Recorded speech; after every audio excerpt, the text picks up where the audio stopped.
What's up, knife freaks, sharpness geeks, and purveyors of stabby goodness? Welcome to the Knife Freak Show. My name is Jonathan McNeese, joined by my co-host, Mr. Chase Boatright. That was my attempt at an eagle scream. Sorry. Oh, okay. I thought it was a velociraptor or something, but well, they're similar birds, dinosaurs. They're close. yeah, we'll call it an American Patriot velociraptor. How about that? Since yesterday was July 4th, Independence Day, so I was going to sing on Saturday. Yeah, I was going to sing some Bruce Springsteen, but I decided to spare the ears from that, and I figured the velociraptor eagle scream might be better. I'm not sure. I don't know. Anyway. I don't know. You singing might have to be pretty bad. That's all right, though. I like it. As you can tell, we're spending a lot of money on sound effects here, guys. Yeah, that's our budget. Whatever I can figure out with my mouth. Jonathan actually can make some pretty good bird noises, by the way. Just in case y'all ever want to. I can be a pretty good bird. So we'll save that. Walk up to him at a show and ask him. Yeah, there you go. I got several in my repertoire there, turkeys especially. But anyway, oh yeah, he can have a whole conversation in turkey. Oh yeah, I can talk to them. Not the country. No. Yeah. Probably not. They probably don't speak redneck over there. So. I don't think so.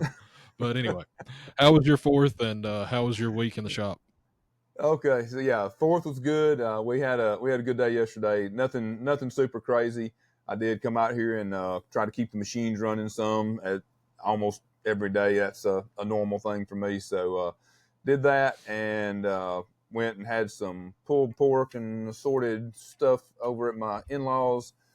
So got my belly full, and then we don't really do the fireworks that much. I love fireworks, but with all the dogs that we have and stuff, like it kind of freaks them out. So we don't really fool with the fireworks. Some of our neighbors did it, and I saw a couple of those, but it was pretty cool. But yeah, it was good. As far as the week in the shop, it was actually really good. So we had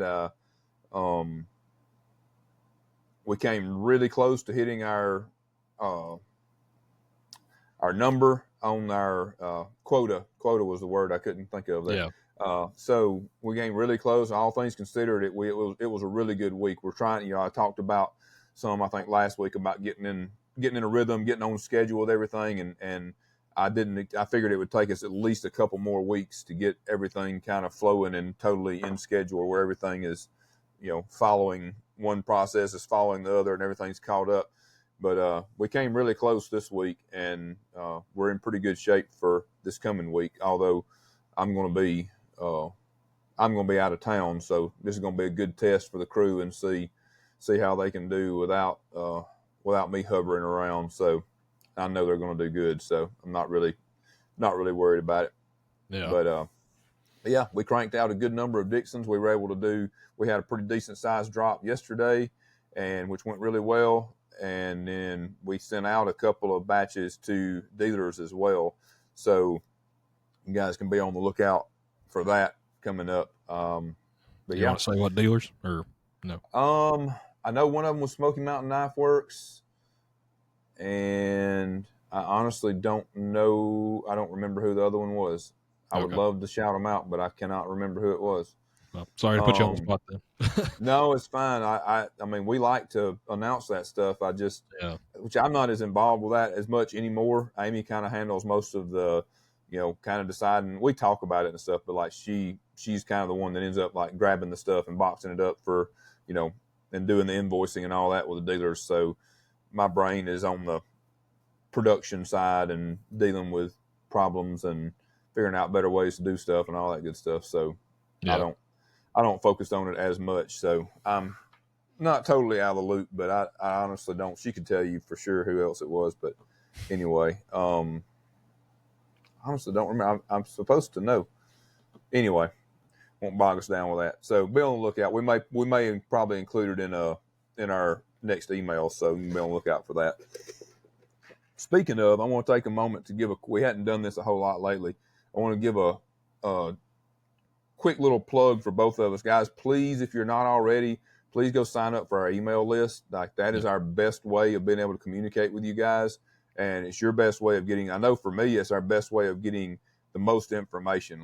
And I intentionally, a lot of times, don't announce stuff on social media until after it's gone out to the email list, because I feel like the people that have gone to the trouble to sign up for our email list deserve to get the information first. So just saying, like, that's the best place to be the most up to date and get the most detailed and the most up to date information on there. And then if something were to happen and Instagram or Facebook or whatever decides to, lock our accounts or something weird like that, then we still have that way to communicate to you if you're signed up on our email list. So for both of us, I know most of that applies for you as well. So yeah, please. I don't do nearly as good a job about it as you guys do, but yeah. Yeah, but still, it's the best way for you. It's at least you may not be sending them out super regular and stuff, but you've got it gives you access to people in case other avenues shut down or whatever. So for sure, it's still a good idea to be on the list. And so, like, we don't go crazy and chase. From what he said there, obviously it's not going to be spamming you with a whole bunch of emails. I think we've been doing, unless it's something special going on, we try to do like 3 a week, which is, I feel like, right on the line of being enough to get the information out there, make sure you guys don't forget about what we've got going on, but not so many that we're being annoying, hopefully. So we're not sending out one a day or multiples a day or anything like that. So anyway, just a good idea to be signed up on the email list. It's always a good idea. For sure. Helps us, and it'll help you guys, like I said, stay the most up to date and in tune with what we got going on. So, that being said, how was your week in the shop and your 4th? 4th was good. Spent yesterday up at the lake with my family and parents and in-laws and all that sort of thing. So got to play in the water for a bit, eat some ribs, eat some wild hog that my stepdad had killed this past hunting season. And he was hunting for deer, and then all of a sudden wild hog. So he just, yes, sir. You need to get them out of there. So how was that, by the way? It was very good. Was it? Did you tell the difference between like just normal? Yeah, for sure. Yeah, it's got a different taste, but it was very, very good. I wish I would have been smart enough to actually grab some before we left and bring some leftovers home, but I wasn't. So yeah, that was how yesterday went. It was a lot of fun. Cool. Got a little sunburnt, that whole thing. But yeah. Otherwise, this week in the shop, I was spending all week building a American knife or USA knife or whatever. Basically, I was the intent was to do a sort of build along for it. It was my Moraine L fixed blade made out of Charlie Lloyd Damascus. Charlie Lloyd is a journeyman smith that lives down in Florida, I think. But anyway, I had some Damascus from him that was it was crushed W pattern and sort of looked like an American flag to me a little bit, a little wavy, like a wavy flag sort of thing. Mm-hmm. So I was like, yeah, that'll do. That'll be fun. And I filmed a large part of it as far as the actual process of building the knife and all the steps and stuff. I sort of didn't get as many of the steps towards the end because I was also trying to get it done by Friday and had some time constraints going on because I was only able to work basically 3 days this week. So I got the knife done in about 3 days, which is, I've always thought that I could get a knife done in 3 days if I just focused on one knife, but it was good to actually see that I could do that.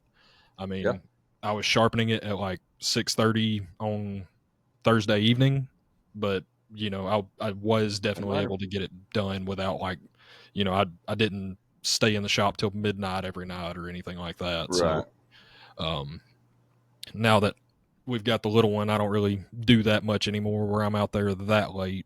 I mean, every now and then for Blade Show, I'll have to be out there till 8 or 9, but I ain't, once it gets to a certain point, I'm more hazardous to the knives than, I'm productive to them. So, but that was a really cool thing. We ended up doing a raffle on it. So all day yesterday, all day on the 4th, I was actually spent half of it on my phone doing the whole Instagram dance, talking to people, getting payments and stuff like that. That was the first time I ever did a raffle, and it was interesting. it was very good, went very well. And I didn't really let it run for a long time, so it was surprising that it went that well. But it also makes me feel a bit weird, just because I'm a bit odd. I don't know. Have you ever done any raffles I or was just trying to waffles? think. I don't know that we have. Maybe one or two a long time ago. Yeah, I don't know for sure that we have. I can't remember an instance where we for sure did. So yeah. maybe not. That was the first time I did it, and I was just, you know, it's a fun thing where, like, you know, you can get a custom knife for $20 if you happen to be the person that Mm-hmm. wins. But I feel weird for all the other people that sent me money and now I'm not sending them anything. All right. Yeah, That's I know. that's where I feel weird about it. Like, Right. I have their money, but I'm not giving them anything. But you know, Right. that's part of the game. Yeah. So it's, I don't know. I may do one in the future for, like, you know, if I do some sort of special build, or like maybe around holidays, I might do a Halloween raffle or, you know, something like that. But we'll see. Yeah. But anyway, as far as the knife and the build along stuff, I've got all this footage and I haven't actually had time to edit it because, like I said, I was very busy this week. But I thought I was going to Right. be able to, like, get all the footage and, like, put it up on YouTube, like, at the end of every day. And Right. none of that even happened. So I put a short on YouTube, but I accidentally put it on the wrong YouTube channel. I put it on my YouTube channel, like, just with my name on it. So not this YouTube channel, just Right. because that was the one I was logged into. I just logged in, hit the Right. create button, and posted it real quick. And then I was like, where did it go? I was looking for it later and couldn't find it, and figured out it was on just my YouTube channel, or my Yeah. YouTube profile, I guess. It's not really a channel. But anyway, so you guys can look forward to that in the future, where I'll get all those video clips, like, from everything from, you know, when I sort of started, I already had the blank cut out and profiled, like rough profiled.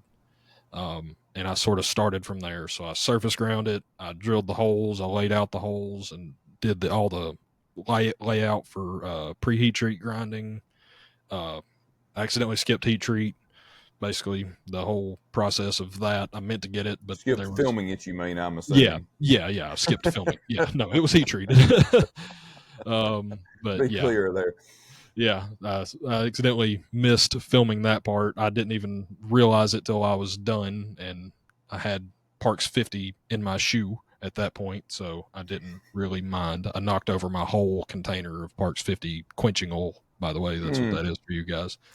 So yeah, I've got to buy that again, and that was lovely. It got in my shoe, and it wasn't pleasant. But yeah, so you guys can be looking forward to that on the channel in the future, and we would like to know if you guys would like to see more sort of behind the scenes processes like that, as far as direct how to's or direct tutorials, or me just doing stuff in the shop and sort of talking through it, I guess. But yeah, it was a fun little project, and it came out really well. I liked it. Had red, white, and blue rich light on it, and some red, white, and blue liners as well. And then I Mm-hmm. made the front pin kind of look like the end of a bullet. I did a brass on the outside, silver on the inside, so it looks kind of like the end of a casing. But yeah, Mm-hmm. it's a fun little project that I gave myself for the week. I don't just, on Monday I was like, what am I doing here?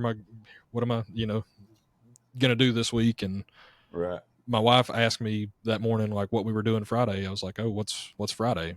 I work from home. I work for myself. I never know what day it is. So, Yeah. and she said 4th of July. I was like, oh, okay. And then off I went down to the shop and started that. So it was Yeah. definitely a cool thing. And so I'm excited to get all that footage up and actually where people can see it. Get Yeah. it off my It was phone. a cool looking knife. It was pretty cool. Yeah, that's a very interesting thing. That's something that we would love to hear some feedback from you guys on, like the kind of stuff that you would like to see. We've talked about back when Chase worked with us, like we talked about, well, and we kind of did some stuff. I We did shot a a little bit. bunch of footage that I never really did anything with at one point there, where I talked about basically wanting to kind of turn the shop into like kind of have like our own little reality show where we film stuff and got it, like just the day-to-day stuff in the shop, and then turned it into a nice video or whatever, or a nice series really for YouTube. Problem with that is, as we found out, it takes a lot of time and some expertise to get good video footage, to edit it all together and do all that stuff. And it's just more than I could handle on top of everything else. So it didn't really go anywhere. But I would really, really like to expand into doing something like that, whether it be, like an ongoing vlog kind of thing, just day to day in the shop, and make it almost like a, reality series. Like I like the thought of people getting to see more behind the scenes, people getting to know our team better and stuff. Like, like I show them and stuff and I talk about them, but I think it would be really cool if we could get them involved in some actual, videos and like the day-to-day stuff, catch some of the conversations that go on and the ups and the downs and that kind of stuff. So or maybe a little bit of reality TV without the intentional made up drama. How about that? Because there's probably already enough drama between people, but as far as like having issues and me getting pissed off and stuff like that happens plenty. So we wouldn't have to add any intentional drama, I don't think. No, I want to see the West Coast choppers. I want to see you throwing a chair and you and Luke yelling at each other in the office. That meme thing. That needs to happen. That kind of stuff does occasionally happen. The yelling, not too much. I can't say it's never happened, but it's not because it was scripted. It's real life. So yeah. We actually had it wasn't actually me this time. We actually did have a chair bite the dust the other day because it wasn't cooperating. Yeah, it wasn't cooperating with somebody, and I'm kind of hard for me to like correct somebody on that when I'm kind of the worst one about it. So it kind of puts me in a spot where I'm like, yeah, let's try not to destroy stuff, but I know you've probably seen me do it, so yeah. I'm not really one to talk, but let's try to keep it under control. Yeah. So sometimes it does feel better a little bit to smash some stuff, but usually I end up regretting it. So it's usually it's not in the long run, not for the best. So that's why I've thought about for a long time getting a one of those. You could just do like a punching bag or something. I think it'd be more cool to get one of those. What are they call, like Bob or whatever, the boxing dummies. It's an actual like torso with a head on it and the whole works. Yeah. That are for like boxing and martial arts and stuff. I've honestly thought about getting one of those and putting it over in the corner of the shop somewhere. And that way, whenever somebody gets super frustrated or something, you just got to go pay Bob a visit and beat the crap out of him for a minute and then get on back Bob to HR? Yeah, Bob can be our HR department. So we may end up having to do that. We'll see. Yeah. Something we can do to blow off a little steam or something, because it gets pretty frustrating sometimes. And the thing is, it's not ever at like another person. It's at a situation, or something went wrong, and you were trying to tweak a blade and it broke, or or in my case, I did something wrong on the machine and I come back over and look and I've screwed parts up or whatever. So anyway. Usually it was both when I was there and for now, like I'm usually just mad at myself, like more than anything I did whatever got screwed up. Like it's and so that's the hardest anger to deal with, I guess. Yeah, it's like what do I end up, if I yell or something, I'm not really, it's not like I'm literally yelling at myself like screaming my own name or anything, but it's basically what I'm doing is I'm yelling because I'm mad at myself. So I guess you could call it kind of yelling at yourself or whatever. It's like, I haven't gone insane enough to like, bash my head against anything or anything like that. But hopefully we won't get to that point. So, but anyway, back off of my bad traits and to the thing. I would really like to do some kind of stuff, and that's probably going to require some help. One of the things I remember doing were you the one, was it Luke that filmed, or was it you when I did that live, made that knife during a live? That was Luke. I wasn't there yet. Okay. So yeah, I took a kind of like what Chase said, except I did it, I guess a step removed or whatever. So I took just a piece of steel bar, and I drilled a hole in the end of it, and then I went ahead and hardened it. So like it wasn't grounded; it was literally just a rectangular piece of bar with a hole in the end of it.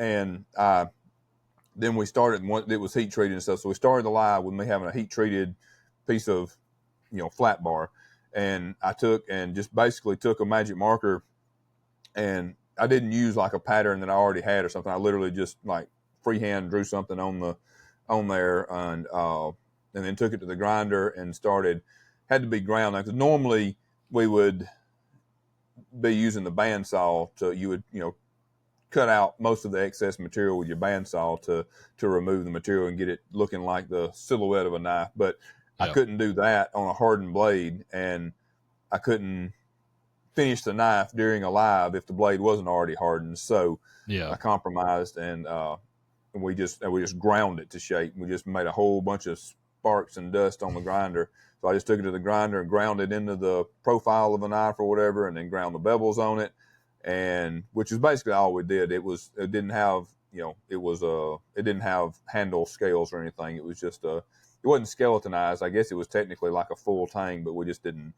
Yeah, I don't think I did a cord wrap on it, but you could have done a cord wrap or something after the fact.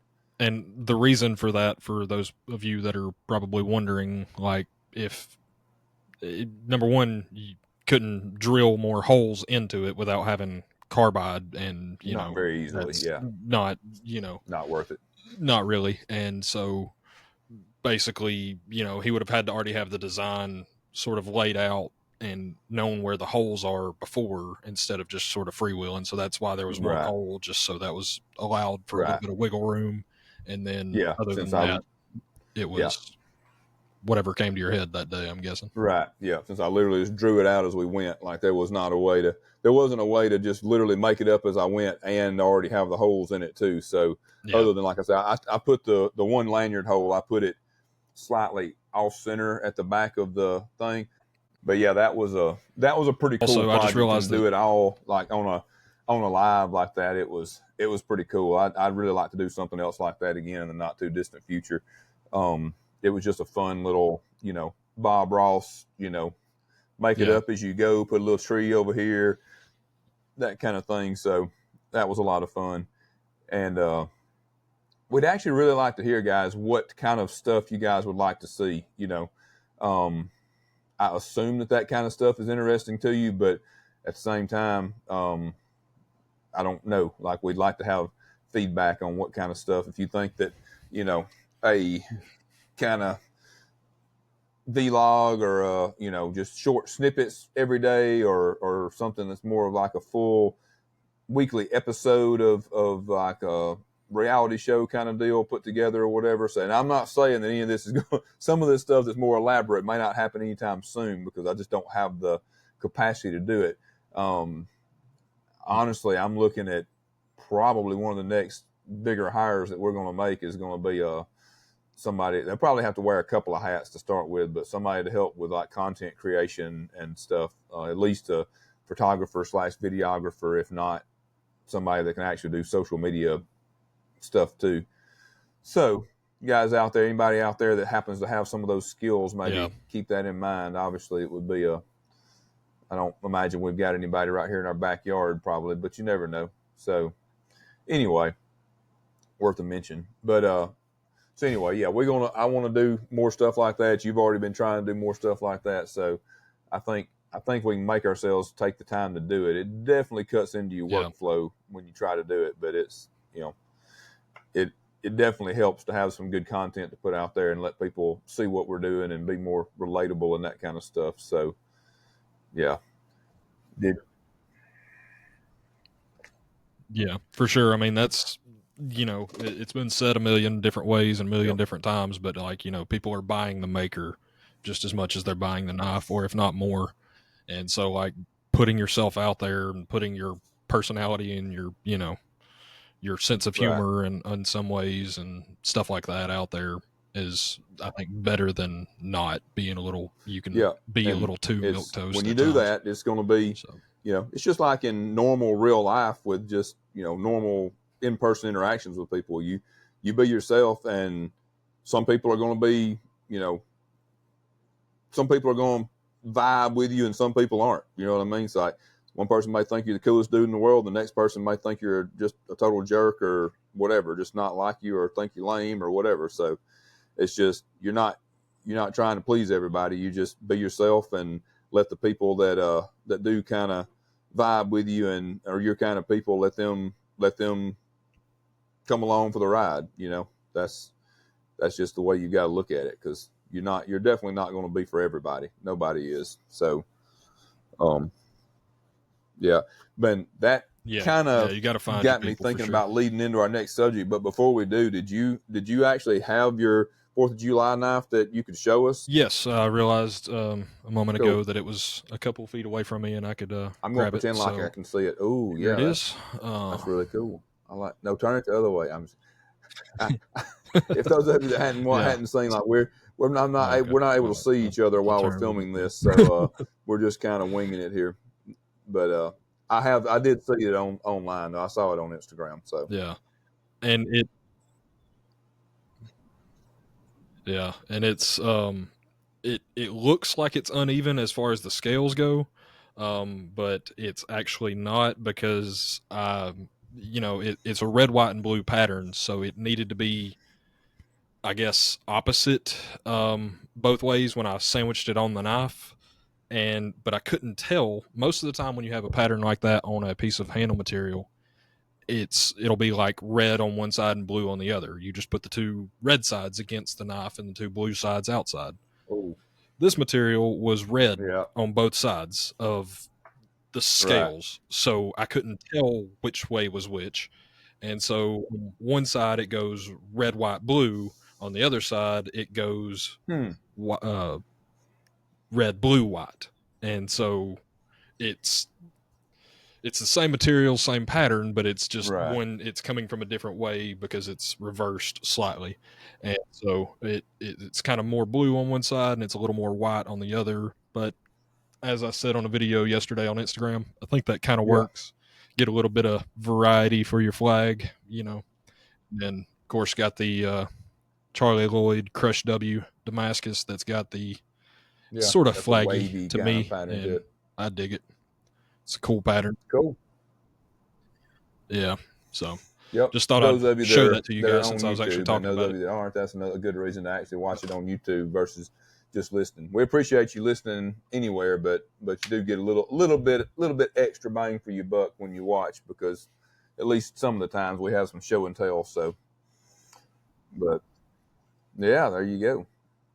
Yeah, and you get to see my face. So, on the note of what we were talking about, it's kind of starting to lead my mind in the direction back to where we were last week about some new maker advice and stuff. And because that when I was just talking about the, being yourself and putting yourself out there, and, that kind of, to me, starts to get into advice for people that are looking to do this kind of stuff. So, and that to me would be a big thing. Is like, don't look at what another maker is doing, or even just another personality, the online personality or whatever. Like, don't try to replicate what they're doing. It's totally fine to kind of take some cues from people, just like it is with your, anything else, like your design language and all that. But make sure that it's your own actual personality, that you're just being yourself. Like, be your authentic self. Being authentic doesn't mean just being raw and like, if don't speak in a way that you don't typically speak, and don't, and I'd say kind of the one caveat to that is I probably speak a little more, I try to keep it a little more PG on here than maybe in real life. But just so that we don't, kind of alienate some of our viewers or whatever, in case there's some younger viewers listening and watching and stuff. But yeah, just, be yourself. Don't be afraid to be yourself, and know that don't be afraid to be on camera, period. Like, cause number one, you need to, if you're going to grow a brand and do anything these days, especially if you're a one-man show. If you're not a one-man show and you have employees or something, you can probably get away with somebody else being the face of the company, but somebody needs to, people want to connect with other people, especially now in the age of, everything to include AI is just going to get more important, that people are able to connect with you on some level. You know what I mean? Like, that's watching your videos or listening to you speak, that kind of stuff. Mm-hmm. So, but no matter what you do, no matter what you do, this should take some pressure off. No matter what you do, no matter what your personality is, there's going to be a percentage of people that don't like you, period. There's going to be a certain percentage of people that don't like you just because they like you. And what I mean by that is they actually admire and like think what you're doing is cool and probably think you're cool, but for whatever reason, they just have the personality that when they see that, they get jealous. And so then they're going to not like you because you make them feel bad somehow. Like, so be that as it may, like, there's going to be a percentage of people that don't like you. So just forget about trying to please everybody and be yourself, and let the people that do like you, you'll attract them. And the people that don't like you, yes, they may chirp and run their mouth here and there, while they're down there in the basement. We won't go into that whole thing again, but you know who I'm talking about. So the basement dwellers with their hot pockets. So just don't worry about, don't let being so scared of what a bunch of people are going to say keep you from just being yourself, because the best thing you can do is just be yourself and take the people that are attracted to you and march forward, and don't worry about the people that aren't attracted to you. Like, that's it. For sure. All you can really do in the grand scheme of things. I mean, people are going to see through sort of false sides, where they're, you're putting on an act, especially once you get into like in-person conversations and stuff like that. But, I do my best to try to, present myself, I guess, as, as authentically as I can, and, just reveal personality a little bit here and there. And that's, one of the things I think we mentioned in the very first episode of this show was just kind of, letting you guys, the listeners and viewers, get to kind of know us and, our and if quirks that means and weirdness. Yeah, go ahead. Oh yeah. And what I was going to say a minute ago was, like talking about like having a face, like even if you look at all the dealers, like Blade HQ, Smoky Mountain Knife Works, and all the different dealers out there now, they all have like a person that's sort of the face, the social media face at the very least, for that company, and in a way to like endear themselves to, not just be a company with a logo, you have a face associated with it. It's super important. Like in this day and age, especially, it's just, I mean, people really kind of expect it, like I think most people want to see, somebody that's behind the brand. And, that doesn't mean, I mean, sometimes now there's cases where I've had cases myself where I liked a particular brand or something, and the person behind the brand came out and they said something I didn't agree with or whatever. I'm like, I just kind of wish they'd have kept their mouth shut, and not let me know that that's the way they were. But same time, that's fine. I mean, if for whatever reason, I choose to not support that brand because of that, and then so be it. And that's going to happen to us too. Like if there's going to be people, I'm sure there's already stuff that I've said. I know there's stuff I've said online that have caused people to not want to support us anymore. And that's fine, because like I said, for whatever reason, you're not going to attract everybody, whether it's just your general personality, whether it's your outlook on specific topics within the industry, whether it's political stuff, whether it's whatever, religious stuff, like whatever. I mean, somebody may not want to listen because of drop a cuss word here and there. And that's, I totally get it. And that's totally fine, which is, like I said, we try to keep it pretty clean, but it's, Yeah. just an example, like you're going to not attract everybody no matter what you do. So it's just better to not worry about it and be yourself. And the cards will fall where they fall. And hopefully, and the thing is, man, like I have seen, and you say, if you stop and think about it, we all know, we've all seen people, whether it be like, somebody in the industry, or whether it just be like a YouTube personality or a whatever, like there's people that we all see that we're like, why do they have a following? Like, why does anybody watch or listen to this person? Like, it's like, I don't get it. But obviously a bunch of people do, you know what I mean? Yeah. So for that person, I'm one of those people that just isn't vibing with them, and I don't get why all those other people do. But so my point is, there are plenty of people out there that if you just be yourself, there's going to be a big enough percentage of people that are going to like you, that you'll be fine.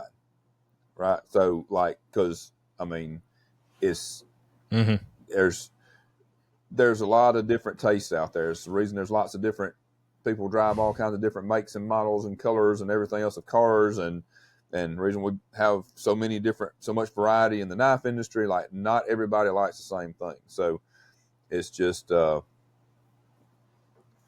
is what it is, again, be yourself and let the chips fall where they may, Yeah. So, but yeah. And I had sort of a tangent, I guess, to go on about last week's question, where I mentioned you've got to listen to what people don't say, you got to read between the lines. And when it's a valid sort of criticism, a criticism that you yourself see with your eyes in your own work, it's one of those things where it becomes, I like to think of it in terms of, it becomes a pearl, or that's the hope at least, where you get this piece of grit that gets in there and starts irritating. It's always, floating around back here, and you're ever present of it, and you're always trying to just make it a little bit better. And soon, hopefully, the idea is to make that part, sort of the most beautiful part of your game, if that makes sense, in terms of the pearl analogy, where you're trying to let that feedback, let that grit irritate to the point where it becomes no longer an issue. Like what I was thinking when you said that was somebody like a basketball player or something that's like gets criticized because they're really bad at free throws, and then they go and dedicate themselves to getting good at free throws and become like one of the best free throw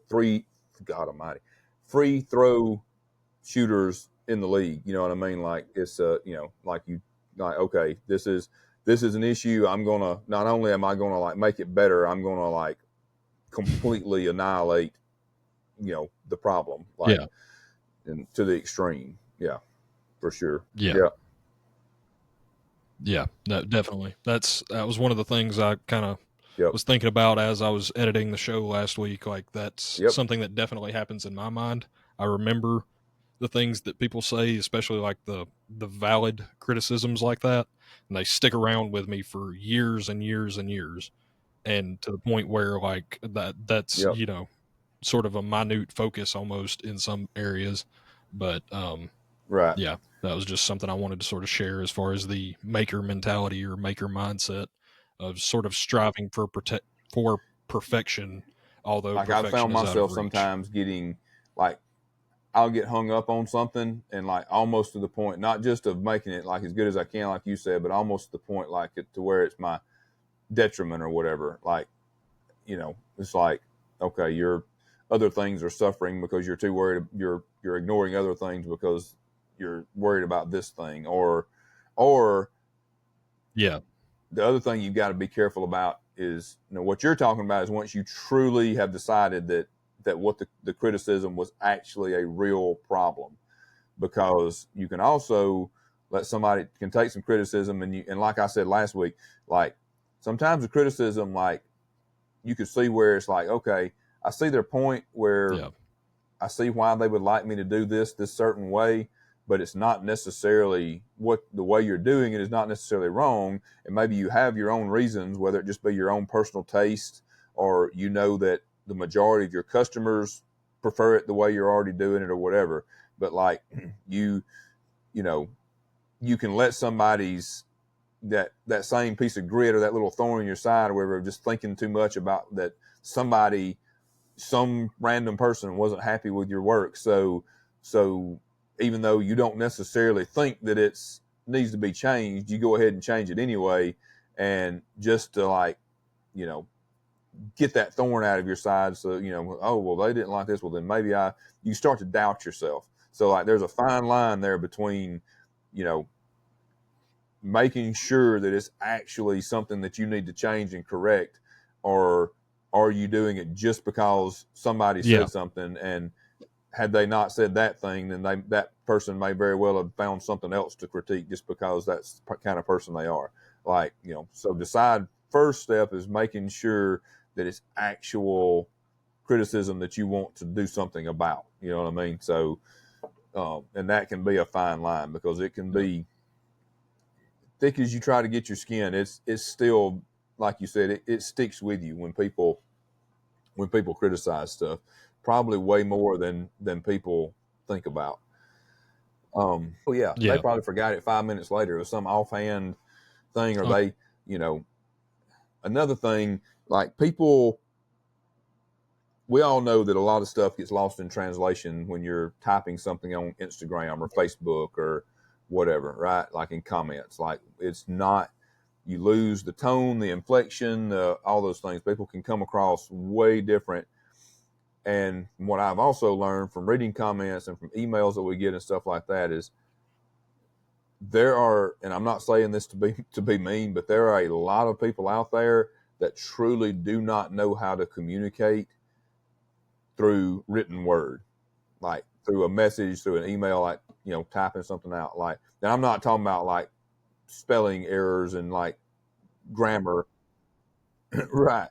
But right. They may have absolutely zero idea that they're coming across like a total asshole, but they may be. But, and that's hard to keep in mind. It's hard to read a comment or something, somebody, and it's like, it's like somebody just walked up and slapped you in the face. It's like what? Like, why would you say something like that? And then, you confront them about it or whatever, and they're like, oh, I didn't mean, but which sometimes may just be them backing down and, not backing up their big talk or whatever. But I truly think that a lot of times people do not understand what they're doing when they, the impact that they're having when they type something. Like, I don't think people know how to communicate well in general. With it's kind of weird because like we've gotten to be where our world is way more communication is done through written word now than it used to be. Like there wasn't that much. I mean, other than like magazines and books, and then something that like an actual literal piece of physical mail. When I was growing up before the internet, that was the majority of communication like that wasn't really necessarily written word. But now we've shifted back, and at one point, before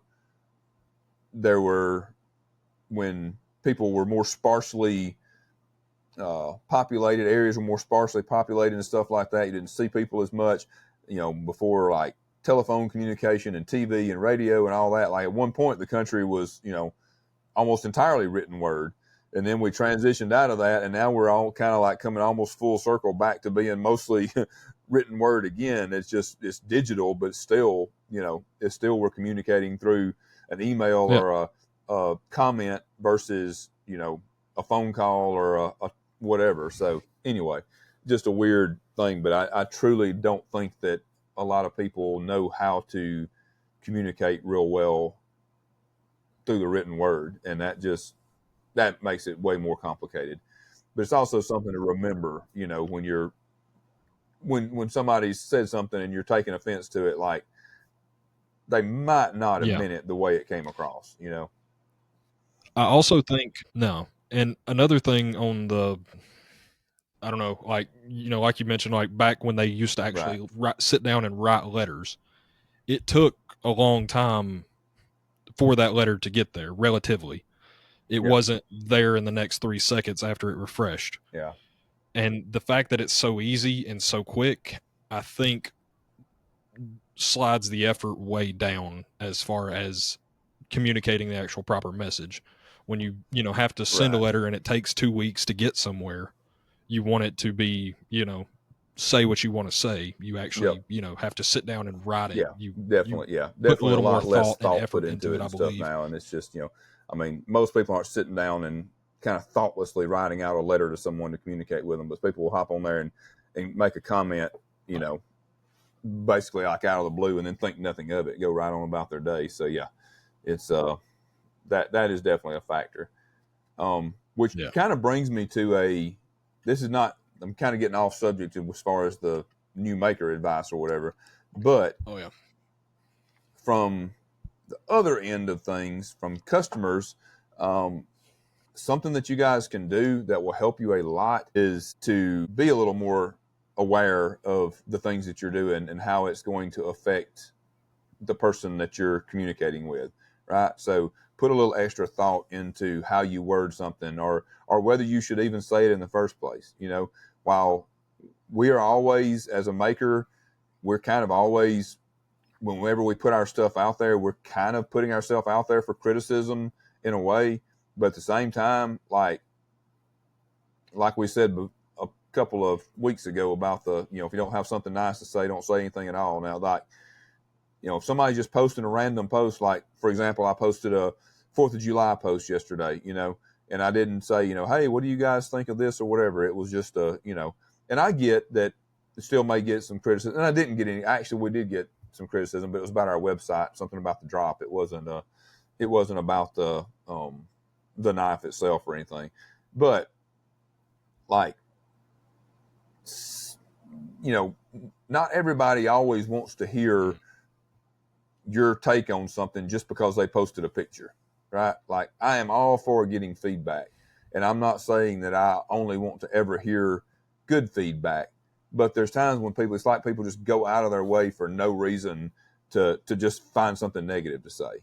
And it's like, yeah, it's like nobody asked you, like, why, and it's not, I'm not just talking about our stuff. Like, we really don't get it that much. But like, Yeah, just people always you got something scroll to bitch through and about. you look at comments on other makers' pages and stuff like that, and it's not even just in the knife industry. Like, it's throughout, like, the internet, like the world. Like, it's just super common to see people just out of the blue for no reason, like, want to inject their 2 cents. It's like, why do you feel the need to do that? Like, I don't really understand why people feel like taking the time out of their day to stop and write a message when they're probably not even a customer of the brand in the first place, and they obviously don't like the product or whatever. So why are you even wasting time? I mean, I think it's all back to what we were just talking about. Lack of thought and instant,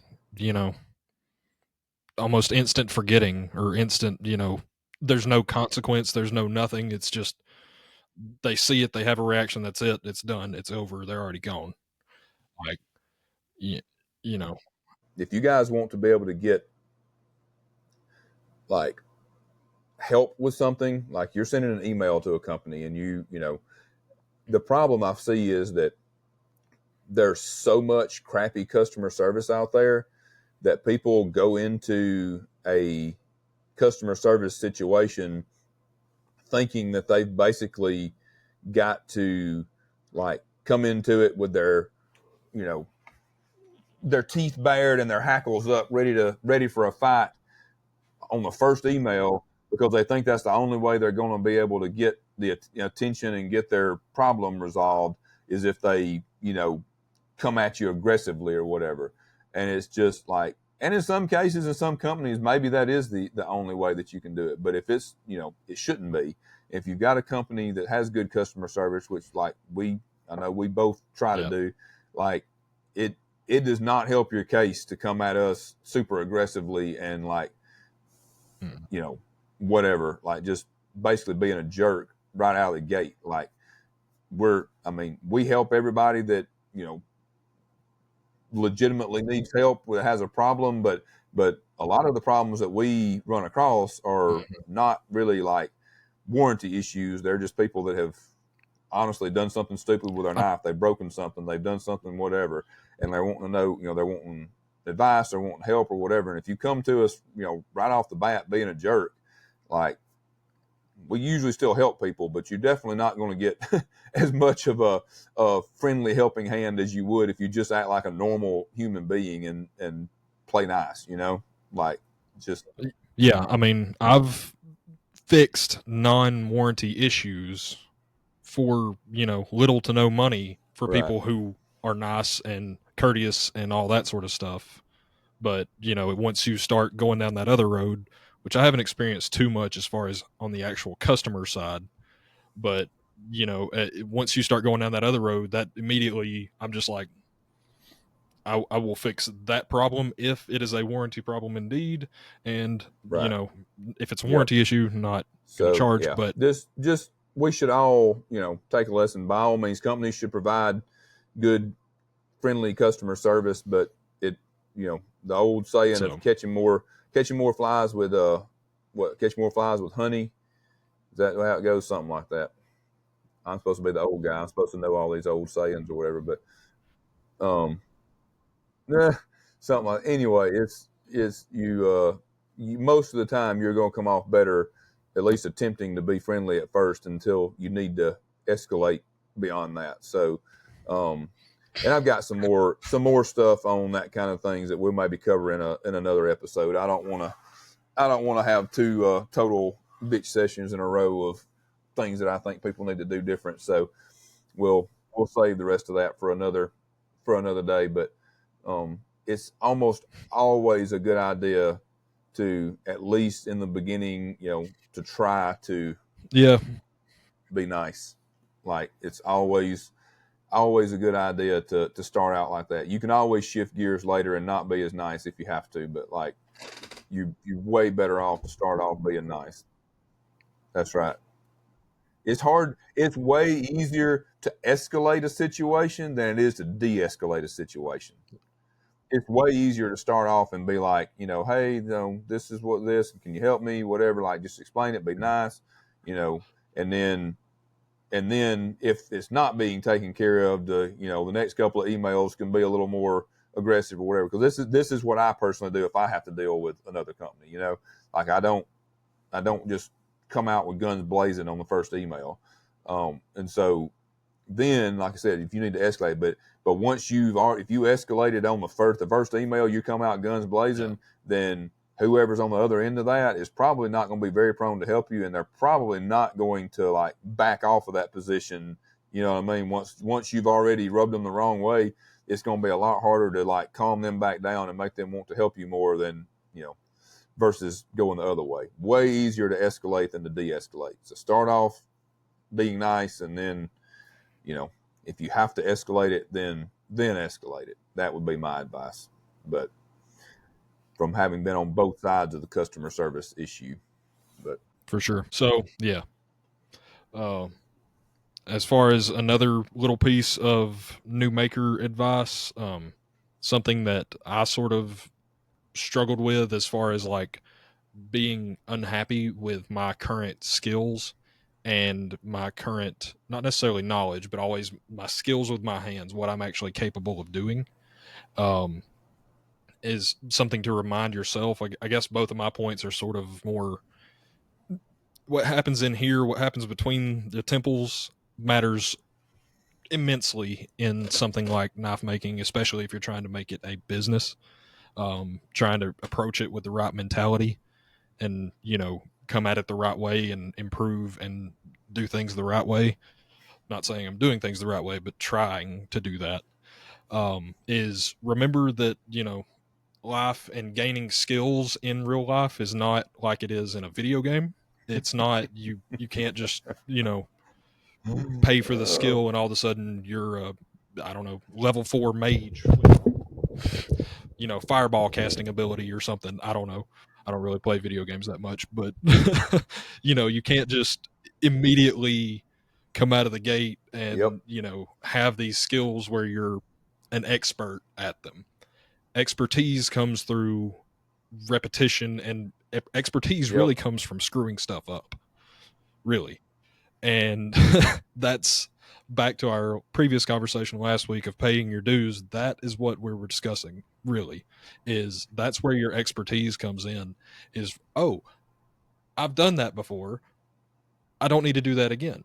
And like, this is what I can do instead, or this is what I can do, to fix that, or, whatever else the situation may be. So just remember that when you're going through and you're learning stuff and you're screwing stuff up, you are gaining skills. Every time you screw something up, that is a positive almost. Like, it's not great that you wasted time and you wasted steel, and, some mistakes can be mitigated. A lot of mistakes can be mitigated. I know in my case, it's lapse of judgment, lapse of, foresight, or, pushing a little too hard, not pushing hard enough, whatever. And not letting, not, one of the big ones is not, like putting it down and walking away for a minute. Instead, just trying to fix and fix and fix and fix until there's nothing left there to fix, particularly like when grinding bevels. But yeah, you always want to hunt for knowledge and skills, and you always want to kind of, even now, like I still try to find new tricks, new ways, new skills to do things. And I used to think of it in terms of like mining for information. I would watch videos like repetitively. I would listen to podcasts repetitively. And the fourth or fifth time I would hear something or see something that I didn't see before. And I always thought about that as like mining for information.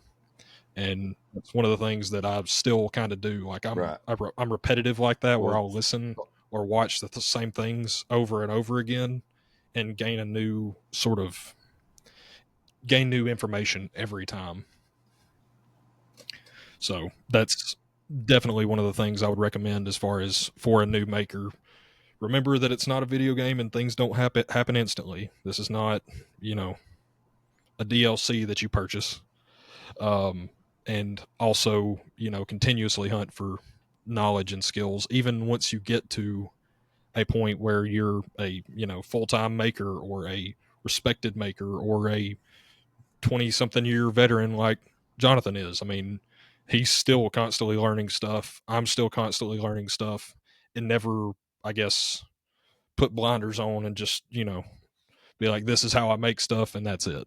This is not stuff that you go to school and, and pay tuition and you learn it and you come out with your, piece of paper, your degree that says you're now qualified. Like you learn these skills in real time, real world.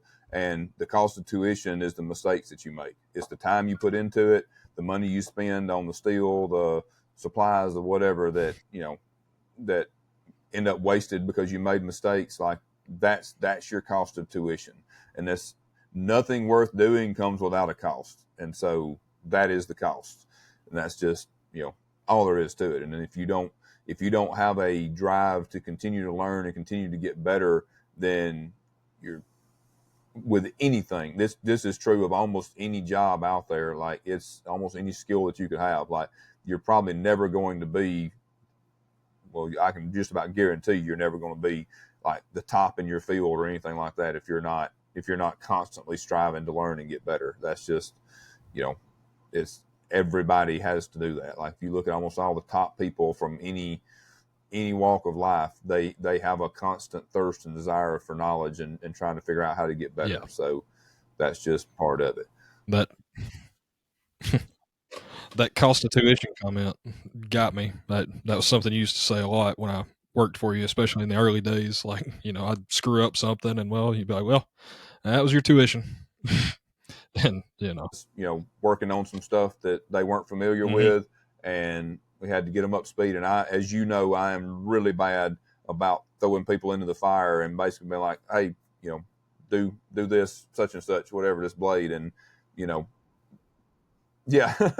And like, or being like, oh, nope, that isn't right. Like we gotta redo it. And just, kind of letting people learn by, because you can show somebody a certain amount, but they have to just do it a lot of times to really learn and get that feedback from it. So, and sometimes that's a little expensive, for, like if you're doing it for yourself, but if you have an employee and you're letting them do it, sometimes that's a little expensive in either lost time or scrap or stuff, because, people have to learn, but it is part of the process. You can't really bypass it. You can try to figure out ways to train and stuff that help, but when it comes, especially these hands-on skills, like there's only so much you can train and show without somebody just having to do it.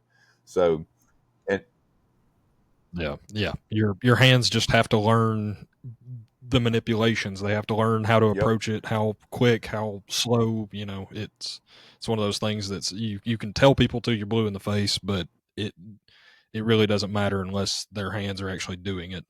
Because I can know how to do something all day, but if these two hands can't do it, it doesn't functionally matter. So, but another point I wanted to make, and then we'll probably getting close to wrapping up here, is I mentioned it briefly last week when we were talking about it, but the just doing it part that we're talking about reminds me of, I think one of the things that holds a lot of people back is they just they feel like they need to know more, or they need to be able to afford, I've got to be able to get a nice grinder before I can start trying this, or I need to be able to get this, or I need to do this.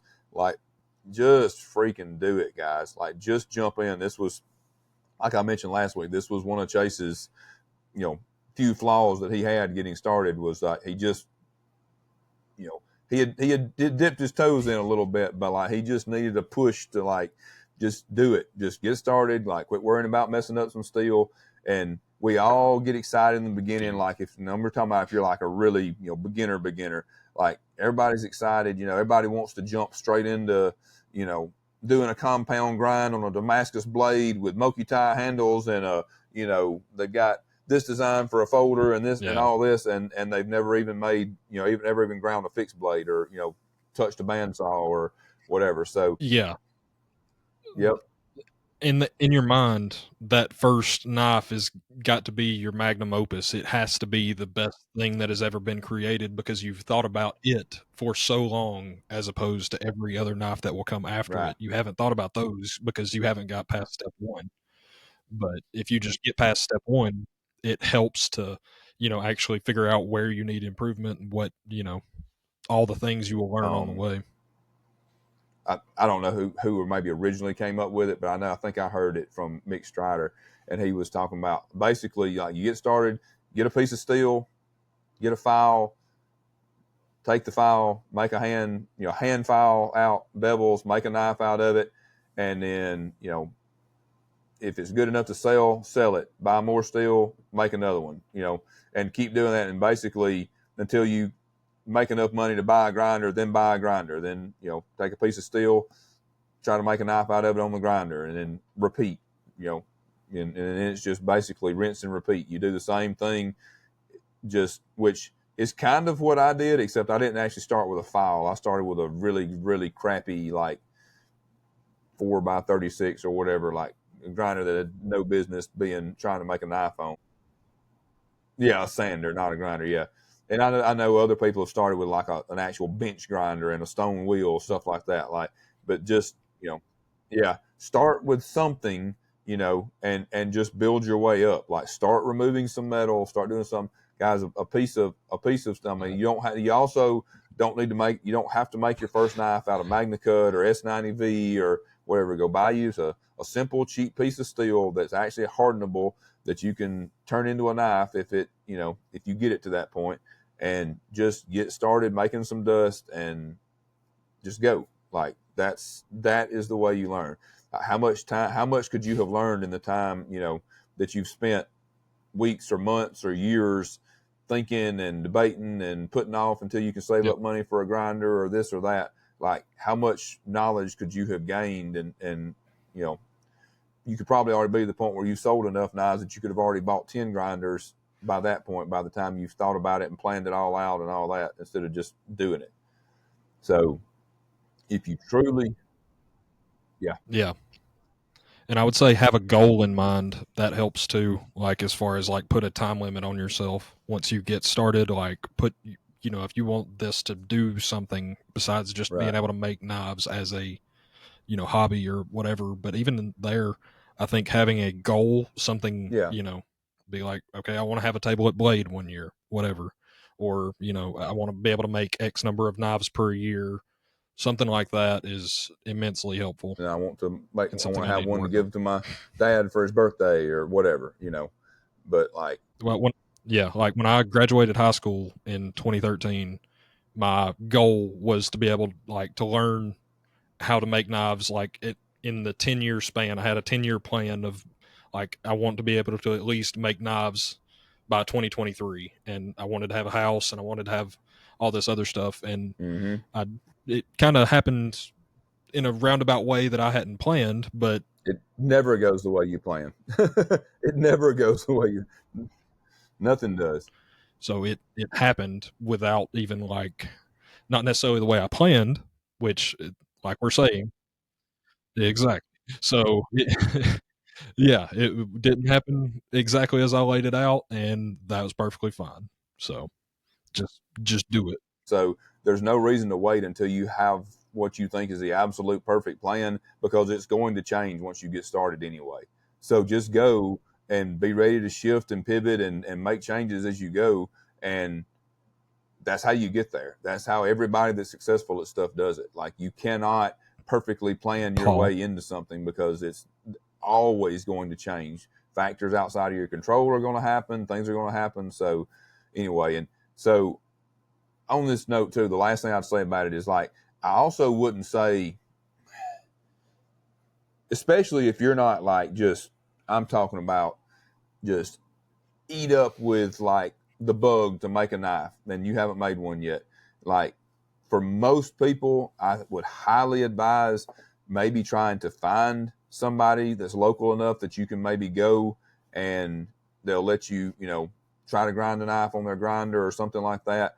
Or even try it with the file thing, because no, it's not the same thing as grinding one on a grinder. But there's been a lot of knives made with files over the years and stuff. So like, it can be done, and it will kind of be able to give you a taste of whether you actually want to do it or not. Because a lot of people think they want to do it until they get out there and they start getting covered in grit and dust, and they're burning their fingers, and they grind some skin off their knuckle and all this kind of stuff. Like, it's not for everybody, guys. It's not as it's not as glamorous as you think it is in most cases either. So like, a lot of people think they have the bug. That was definitely a big wake up call for me as well. When the flesh hits the wheel, especially, and you start, like I said, burning fingers and eating dust and all that kind of stuff, and all your clothes have holes in them because sparks have burned holes all in them and everything else. Like, just, it's it's not for everybody, and that's totally fine. But like,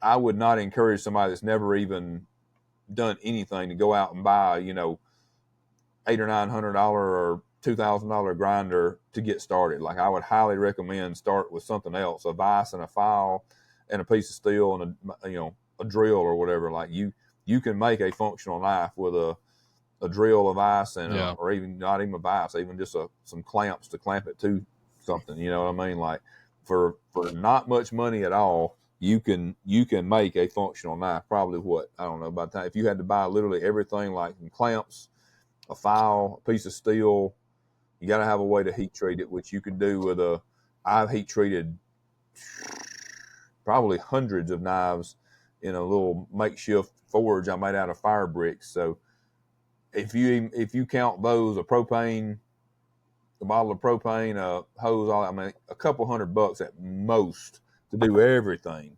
Like, at least to do, like, and then you could do like a cord wrapped handle. Like, you can make a knife for not a lot of money. And if you're not willing to put in the effort to do it the hard way on the first one, you're probably not going to be cut out to do it anyway. Just to be totally honest with you, if the only way you're willing to do it is if you got all the best nice equipment, then you probably don't have the bug enough to really stick with it anyway. If the bug has bitten you enough that you're going to make a knife no matter what it takes, then you'll work your way up and you'll get the good equipment. But I definitely would not even recommend trying to dive into a couple $1,000s worth of equipment before you've ever even made any dust. Like, just, it's not for everybody. So, but anybody can do it. It's not, it's not for everybody as far as not everybody has the desire to do it, but anybody that has the desire to do it absolutely can do it.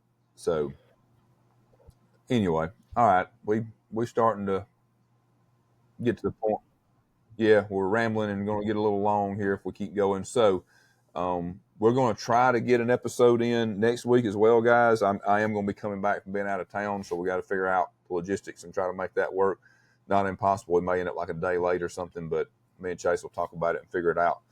But we really appreciate you guys. Please hit us up with some questions and suggestions and comments on stuff you'd like to see, or see, hear, whatever. Because we could really use the help. Sometimes the hardest part of doing this is coming up with subject matter. So please hit us up with questions and suggestions, and we'll see what we can do to run our mouths about it a little bit. So, and don't forget Chase, if you'll hit them with the email. Yes, the email is knifefreakshow@gmail.com. That's with one S, so knifefreakshow@gmail.com. Also wanted to remind you guys, we've still got shirts on my website. That's boatrightbladeworks.bigcartel.com. Yep, I've been modeling it the whole time. So here we go. You guys need it. We want to see the next show we do. We want to see a bunch of people walking around in these. That's awesome. We'll have our own little knife freak community going here. Indeed. But yeah, otherwise, our websites are in the description. Find us on social media, Facebook, Instagram, all the things, and we'll let you freak flag fly.